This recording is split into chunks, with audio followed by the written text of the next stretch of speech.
मेरा नाम है मोहित और आपका स्वागत है हमारे यूट्यूब चैनल हिस्ट्री चैंपियन में। तो जैसा कि आप जानते हो आपका जो पेपर होने वाला है महाराजा गंगा सिंह यूनिवर्सिटी बीकानेर यूनिवर्सिटी का इंग्लिश लिटरेचर का 18th सेंचुरी लिटरेचर का जो पेपर होगा काफ़ी ज़्यादा महत्वपूर्ण पेपर होने वाला आपके सामने। तो इससे संबंधित कंप्लीट मॉडल पेपर लेके आया हूँ। तो आपको क्या करना है, वीडियो को लाइक कर देना, चैनल को सब्सक्राइब कर देना, अपने दोस्तों को जरूर से शेयर कर देना। तो चलो शुरू करते हैं वीडियो को। इसके सॉल्यूशन वाली पीडीएफ कहाँ पर मिलेगी अभी बता देता हूँ आपको। इसकी सॉल्यूशन वाली पीडीएफ पाने के लिए आपको आना है टेलीग्राम चैनल पे। टेलीग्राम चैनल का लिंक डिस्क्रिप्शन में दे रखा है मैंने। जैसे डिस्क्रिप्शन में टेलीग्राम पर आप क्लिक करोगे आपके सामने ऐसे इस प्रकार का चैनल है, इसको ज्वाइन कर लेना है। फिर आपके सामने यूनिवर्सिटी चैंपियन एमजीसी लिखा हुआ है, इस पे आपको आना है। जैसे आओगे नीचे की तरफ स्क्रॉल करना, यहाँ पर फाइल वाला सेक्शन दिखाई देगा या फिर यहाँ पर दिखाई देगा, जहां पर भी दिखाई दे इस फाइल्स वाले सेक्शन में आ जाना। कोने में सर्च बार वाला ऑप्शन है, इस पे क्लिक करना और सर्च करना है आपको इंग्लिश लिटरेचर। सिर्फ इंग्लिश ही सर्च कर लेना। आपके सामने English literature BA second semester के नाम से जो पीडीएफ देखने को मिलेगी, इसको आपको खोल के पढ़ लेना है। इस प्रकार की पीडीएफ आएगी, कंप्लीट सॉल्यूशन डाल रखा है मैंने इसमें, इसको अच्छे से पढ़ लेना।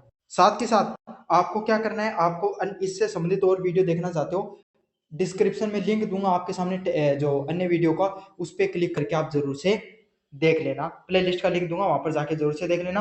साथ के साथ फ्लिपकार्ट और मंत्रा पे चल रही है सेल, और अगर यहाँ पर व्यू प्रोडक्ट वाले ऑप्शन पे क्लिक करके या शॉप वाला ऑप्शन दिखाई दे रहा है, यहाँ पर उस पर क्लिक करके अगर आप कोई भी प्रोडक्ट खरीदोगे तो सबसे ज्यादा डिस्काउंट आपको देखने को मिलेगा।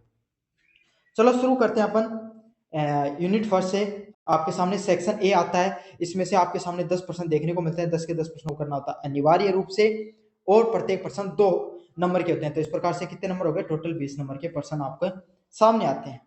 पहला है William suspension of disbelief is a concept given by. तो विलियम जो सस्पेंशन ऑफ डिसबिलीफ है, ये कॉन्सेप्ट किसके द्वारा दिया गया है, वुड्सवर्थ के द्वारा, कोलरिज के द्वारा, किट्स के द्वारा और ब्रायन के द्वारा। तो किसके द्वारा दिया गया है, कोलरिज के द्वारा ये आपके सामने कॉन्सेप्ट दिया गया है। अगले वाला है the term picaresque novel is associate with. तो किसके द्वारा ये ट्रम किसके द्वारा एसोसिएट है, इसमें से आपके सामने हीरोइक एडवेंचर ऑफ द रोग के द्वारा, रोमांटिक ट्रेजेडी में है ना, गोथिक हॉरर में और मोरल फिलोसफी में है। तो किसका है, हीरोइक एडवेंचर ऑफ द रोग के द्वारा ये दिया गया है आपके सामने कॉन्सेप्ट। अगला है ग्रेवयार्ड पोएट्री मेनली एक्सप्रेस। तो ग्रेवयार्ड पोएट्री किस चीज को एक्सप्रेस करती है, सैटारिक ह्यूमर को करती है, एलेगिक मेलंचोली को करती है,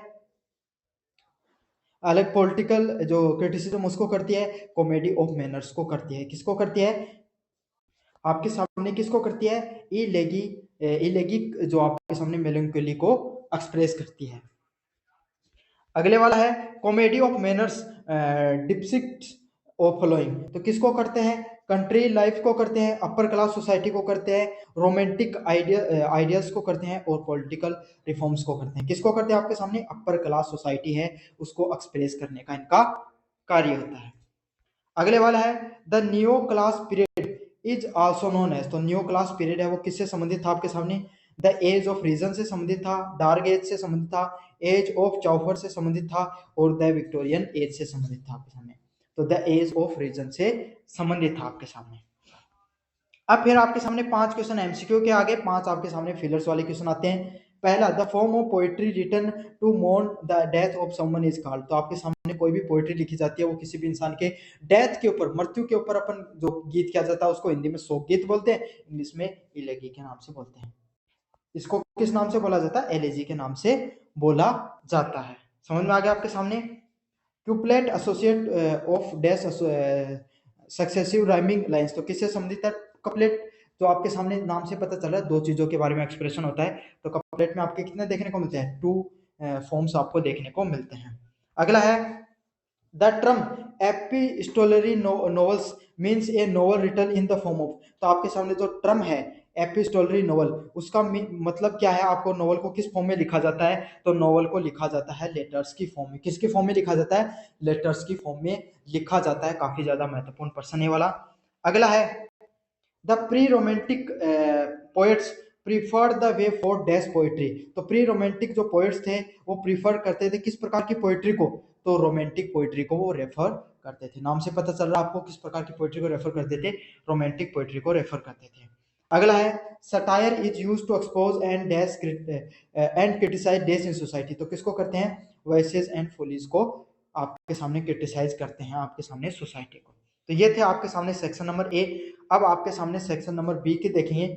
प्रत्येक जो यूनिट है उसमें से आपके सामने 5 यूनिट से 2% देखने को मिलते हैं, उसमें से कोई 1% करना होता है आपके सामने। यूनिट फर्स्ट की बात करें, define and explain the term of elegy with the suitable example. तो आपके सामने एक्सप्लेन करना है टर्म को, इलेगी को सुटेबल एग्जांपल के साथ। अगला है right the short note on comedy of manners and sentimental comedy. तो आपको क्या करना है, आपको शॉर्ट नोट लिखने हैं कॉमेडी ऑफ मैनर्स पे एंड सेंटिमेंटल कॉमेडी के ऊपर। काफी ज्यादा मोस्ट इंपॉर्टेंट क्वेश्चन है, अच्छे से करके चले जाना। आपको रेफरेंस देना है इस कॉन्टेक्स्ट में, the path of glory lead but to the graves, explain the context and significance of the lines from the elegy writing in the country churchyard by the Thomas Gray. Thomas Gray के द्वारा दो आपके सामने जो line लिखी गई हैं इलेगी writing in a country के ऊपर, इस पे बताना है। Discuss the central theme of William Blake poem the tiger. तो आपके सामने विलियम ब्लेक की जो पोयम है द टाइगर है उसके ऊपर सेंट्रल थीम पर आपको चीजों को लिखना है। काफी ज्यादा मोस्ट इंपॉर्टेंट क्वेश्चन है। यूनिट थर्ड की बात करें, critically appreciate the Byron's poem she walk in beauty. तो आपके सामने क्रिटिकली अप्रिशिएट करना है जो ब्रोइन की जो पोयम है सी वॉक्स इन ब्यूटी को। ये भी काफी ज्यादा मोस्ट इंपॉर्टेंट क्वेश्चन है।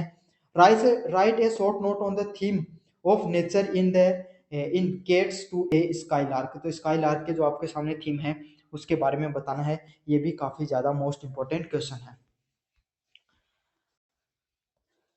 यूनिट नंबर 4 की बात करें आपके सामने, write the main features of Charles Lamb prose style has a scene in the dream children a reverie. तो आपको जो मेन फीचर है वो चार्ल्स लैम के द्वारा प्रोज स्टाइल में सीन देखने को मिलता है ड्रीम चिल्ड्रन ए रिवेरी के अंदर, उसको बारे में आपको विस्तार से बताना है।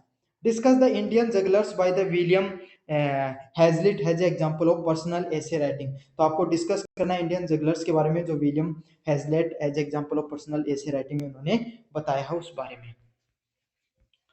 अगले वाले प्रश्न की बात करें, explain the philosophical essence of chapter 16 the Bhagavad Gita. Bhagavad Gita के जो आपके चैप्टर 16 के बारे में फिलोसफिकल जो एसेंस है उसके बारे में बताना है। Write a short note of Maiya Mori by the Surdas has a devotional poem. तो इसके बारे में आपको बताना है। अब सेक्शन नंबर सी की तरफ बढ़ते हैं जिसमें से आपके सामने जो यूनिट 5 है 5 यूनिट से 5% देखने को मिलते हैं, उसमें से कोई 3% को आपको करना अनिवार्य होता है। यूनिट फर्स्ट की बात करें, write a essay on the जो literacy characteristics of the 18th century age, discuss the new classical and pre romantic tendencies in literature. तो इसके बारे में आपको बताना है, ऐसे लिखना है जो लिटरेसी कैरेक्टरिस्टिक्स है 18th सेंचुरी की वो डिस्कस करना है new classical and pre romantic tendency in literature के बारे में। अगला है critically evaluate Thomas Gray's elegy writing in the country's churchyard has a transitional poem between classical and romanticism। Unit number 3 की बात करें आपके सामने, compare and contrast the treatment of nature in the poetry of Wordsworth शैली with the suitable example. तो आपके सामने जो कंपेयर करना और कॉन्ट्रास्ट करना है टर्म के बारे में जो पोएट्री जो वर्ड्सवर्थ के द्वारा और शैली के द्वारा लिखा गया है उदाहरणों के साथ में। अगले वाले प्रश्न है, discuss the Oliver's Goldsmith she stoops to conquer has a comedy of manners. तो आपके सामने डिस्कस करना है ओलिवर गोल्डस्मिथ के द्वारा she stoops to conquer has a comedy has of manners के बारे में बताना। ये भी काफी ज्यादा मोस्ट इंपॉर्टेंट क्वेश्चन होने वाला है, इसको अच्छे से करके चले जाना। तो यह आपके सामने पूरा का पूरा सॉल्यूशन, ये जो इंपॉर्टेंट क्वेश्चन थे सॉल्यूशन की पीडीएफ भी मैंने डाल दी है, अच्छे से जाओ और जाकर कर लेना है। धन्यवाद।